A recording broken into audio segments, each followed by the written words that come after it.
I moved down to New Orleans at the end of 1999, and I was going to do a one-year stint here working on a national public radio show called American Roots. And but my deal with them was I could do newspaper reporting, since I loved doing that I would do that part of the time. And then I liked doing reporting so much down here that I ended up staying, and ended up being on the staff at Gambit, which is the alternative weekly here in town. So my beat was, I guess you call it people in poverty in New Orleans, and I covered that since '99 through the hurricane, and now I'm doing it again. I was 8.5 months pregnant as the storm was threatening to hit New Orleans. And I remember watching on the TV, actually, they were showing over and over again the same sort of nightmare scenario where the New Orleans bowl gets flooded. And I turned it off. I thought, I don't want to hear this anymore. And I walked to the grocery store to get popsicles. I was so pregnant and so hot. And as I walked through the French Quarter, I saw that there were lots and lots of people, car after car after car, was packing up to evacuate. And I thought, this is really serious, because people in the French Quarter just don't evacuate. It's high ground. They pride themselves on not evacuating. And I thought, I'm in for something very big here. So we got to the hospital late on the 27th, and I was in pretty full labor by midnight that night. I had the baby at 4 a.m. on the 28th of August, about 24 hours before Hurricane Katrina struck New Orleans.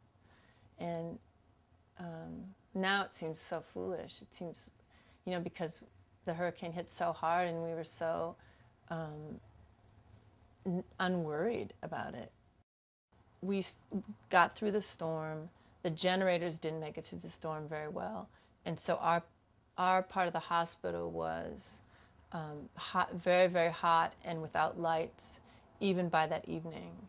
And that just got worse as the days went by. We ended up getting out on Wednesday morning when the hospital decided to evacuate. We ended up getting a ride with a nurse. Her name is Juliana Lacoste. I'll never forget her name. In fact, I ran into her at the grocery store when I first got back to New Orleans, and was absolutely in tears seeing her. But she really saved us. She, at a time when hospital administrators were saying that they could take us to one of the shelters, she offered to give us a ride in her car. We drove to Baton Rouge. It was me, my boyfriend Mervyn Campbell, and the little Hector, who was at that point only 3 days old. We thought we'd have to sit in the airport for a few days, but the flight people saw this little baby and got us onto a flight almost immediately. And then by the time we got through Atlanta, which is the hub, they had called ahead and we got into first class for the second part. And I remember I was so thrilled to be sitting in somewhere comfortable, and my boyfriend Merv they were giving him champagne. And so we were celebrating on the plane, and by the time we got to Phoenix, it felt like we were safe at least. I was thrilled when I found out that the Center for Public Integrity was doing a Katrina book, because I had admired the in-depth coverage that they'd given other topics, and I thought that it would be perfect to try to do something investigative about what had happened around Katrina. I was especially interested in the social services delivery around Katrina, which is the chapter I ended up writing. I knew a lot of people who'd been through the storm, and so beyond just my instincts as a reporter, I was also interested in why there had been such gaps right after the storm, and that's what this book addresses. The question was, how come the national organizations had reacted so differently, and how come the results had been so different? And the Salvation Army national organization was in here within a few days after the storm.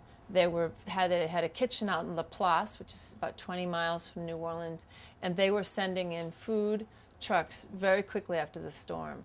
The Red Cross never got in, and they didn't actually end up serving food to people in downtown New Orleans until after the mayor had issued the calls back at the end of September. the Red Cross was caught looking toward Washington, D.C. all the time. They were unable to take orders from local officials. They couldn't fit in volunteers. There were so many volunteers who wanted to be part of it, and they could not fit them into their plans. So I think that even if the hurricane happened next year, it would be exactly the same response. One of the things I found out just recently, actually, is that there were a couple of people who had come in after the storm just trying to hook up with their friends here. And in order to come in, the way that they safeguarded their vehicles was to raise a Red Cross flag, a fake one, onto their vehicles. They got through all the roadblocks. They got into town. No one bothered them. So it's sort of a funny lesson in, I think the Red Cross probably would have, the actual Red Cross would have done probably even better than these fake Red Cross vehicles that were coming in.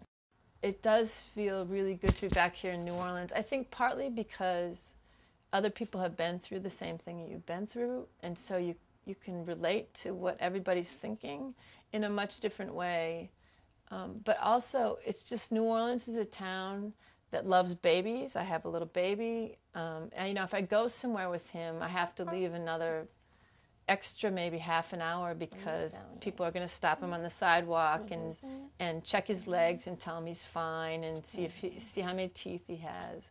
And so for me, it's a perfect place to raise a baby, and it's a wonderful place to be as an adult. So I'm really, really happy to be back in New Orleans.